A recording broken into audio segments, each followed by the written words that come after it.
Hello, hello, hello, beautiful people. It's your one and only curvy girl, Sherry Bell Jean, coming to you with a new video. I told you this time around, consistency is our key. We are going to be keeping it real, like saying it as it is. So when you want to move to Finland, you would know. I heard it.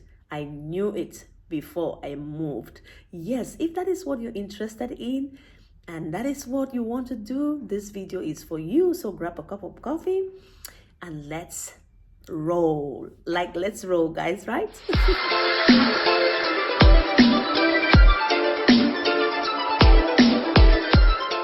If you're still watching me at this point, then I believe you read the title of this video and you know what we are about to talk. We are going to dive right into the video and we are going to be talking about keeping it real in Finland. But this time around, what you need to know before you pack your bags and move. Like when you're sure you're moving, when you have your resident permit at hand, when you've bought your ticket and when you've planned your date or whatever, when you've made the right arrangements or the right planning for you to move, these are some of the things that you must bear in mind or you must plan or put together before you move to Finland, because with these things around you, life will be much more easier and life will be much more understandable with you in Finland. I would have loved to be talking about the passport, but I know before you travel, everybody knows that you need a passport, so that is not something we should talk about. But the very first thing I want to talk about is accommodation, and I want to talk about accommodation because this one hits me really hard. Why?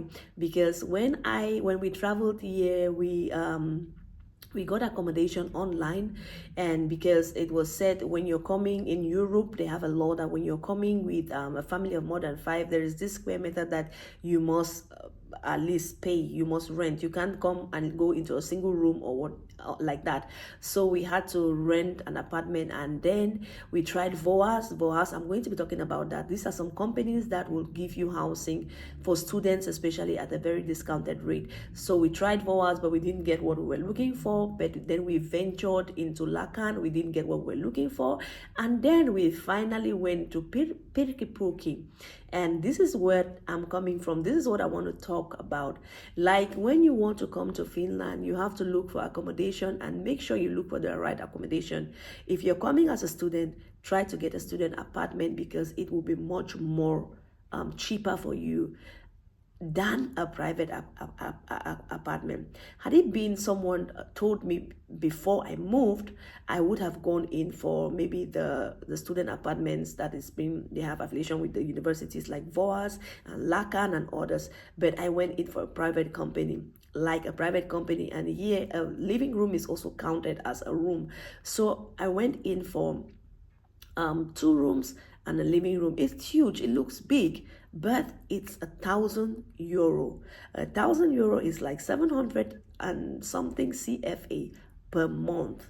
Whereas if I went in for VOAS, I would have been going in for a 2-room and what is like a living room and a shared kitchen for like €600, which is €400 discounted. I would have been living a more comfortable life. Things have changed. It's comfortable now, but at the beginning it wasn't.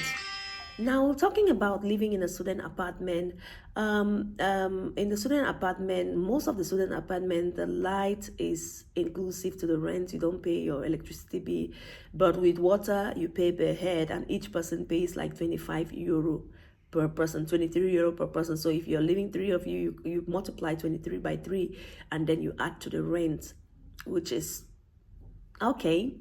And at the end of the day, a student apartment will always remain the best. So think about your accommodation for you not to arrive in Finland and then you find yourself going to a hotel, which you will spend like a 200 and something euros for one night, which you could have used that 200 and something euro to add it to your rent and stay maybe for a month. So to minimize cost and not to get into shock, try to get your accommodation. You can go on VOAS, you can go on the VOAS, VOAS, you can go on Larkan, LARKAN. Those are some of the companies that have cheaper houses.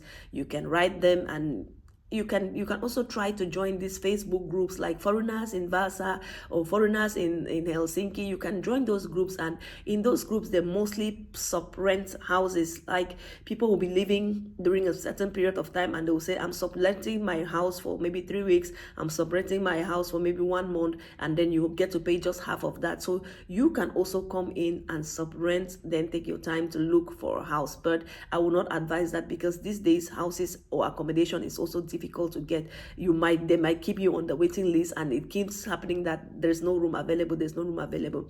And when that happens, and if you're in with your family, how are you going to sort out yourself? So it's preferable for you to look and be sure for your accommodation before you move. Yes, guys, you will never go wrong by packing warm clothes. Finland is a cold country.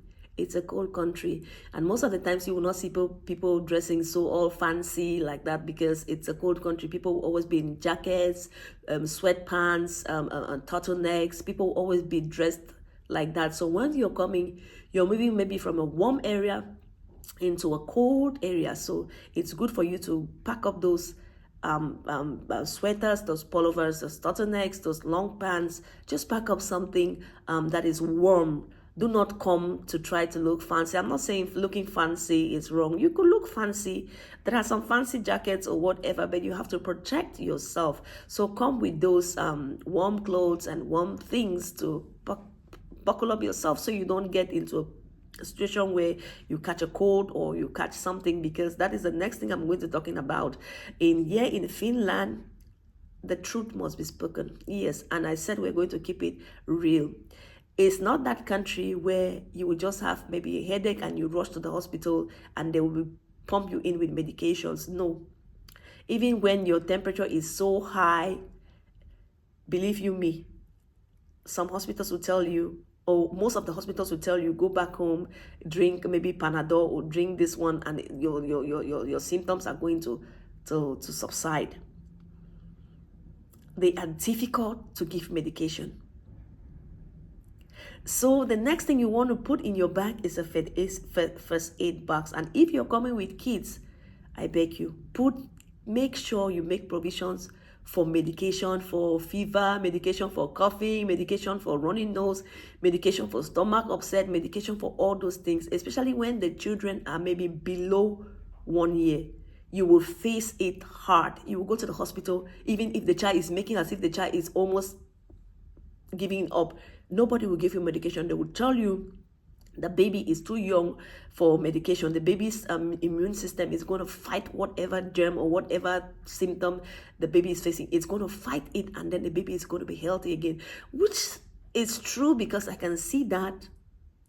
I can see that from my daughter or from my sons. But what if your child is just going down the drains, like the child is not responding to any? What if the immune system is not fighting that? Please, I went through a horrible scene at the hospital where one of my kids was so sick, coughing out. I don't want to call it what he was coughing out here, but he was refused medication. That we checked his lungs, we checked his chest, everything is okay, and there's no need for medication. So my dear brother, my dear friends, my dear followers, if you want to be on the safe side, before you pack your bag to move to Finland, please have a first aid box. Put it in your luggage. It's not in your hand luggage, because medication won't go through. Put it in your luggages. Put every medication that you know back home that can help every situation. If it's typhoid, if it's malaria, if it's rashes, if it's, just put all this medication, because it's difficult for you to get medication here, except that the situation is beyond control. The situation is seriously getting out of hand before you could have access to medication. And that is one of the most important things. And that is the truth. Some people will come here to smash me like, why say it like that? Everybody has an experience, and I'm living my experience, and I'm telling my experience as it is. And from 99% of the people I've met, the foreigners I've met, they have the same view. They have the same struggles when it comes to the hospital. You will be shaking, and your chest is tight. By the time they check you and they said, oh, everything is okay, go home, your symptoms would subside, nobody is going to touch you, and nobody is going to give you medication. And mind you, in the hospital, you can make 5, 6, 7, 8 hours waiting to see the doctor, because to see the doctor here is not an easy nut to chew. You have to go through the nurses. They will ask you, like they will take like 2 hours to ask you. You go through another nurse. They will take another 2 hours to put some machines on you. Check. You take another before they can call a doctor. And most of the times, doctors will talk to you on the phone. They will talk to the nurse, and the nurse will transmit to you or translate to you on the phone. Sometimes you go, you don't even get to see the doctor, and you come back home. So this is one very important thing that you want to put in your bag before venturing out here. I told you. Last point I'm going to talk about in this video is that there's a lot of, Finland has been highly rated and highly hyped on the internet. It's a good country, don't get me wrong, but it's highly rated and highly hyped when it comes to jobs. Like when you come, the job is at your beck and call and you get it. I said this in my last video and I'm still going to repeat it here. When you want to move to Finland, have a backup plan. Have some finances with you. Finland has been going through recession for the past 2 years and things are not the way they used to be. So even getting a job, it's very, very difficult. So you want to pack up, or you want to save some money to come along with for the time being until you get a job.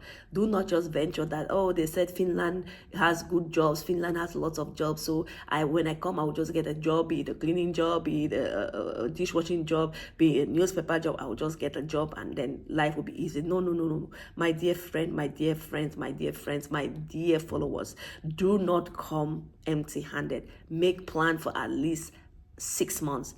Have that money for at least 6 months, at least money that can take care of you, food, your bills, you can feed on for at least 6 months. And when you get a job, things will be much more easier. There are lots of ways to get a job. This is for another video. I'm going to keep it real with you in the next video.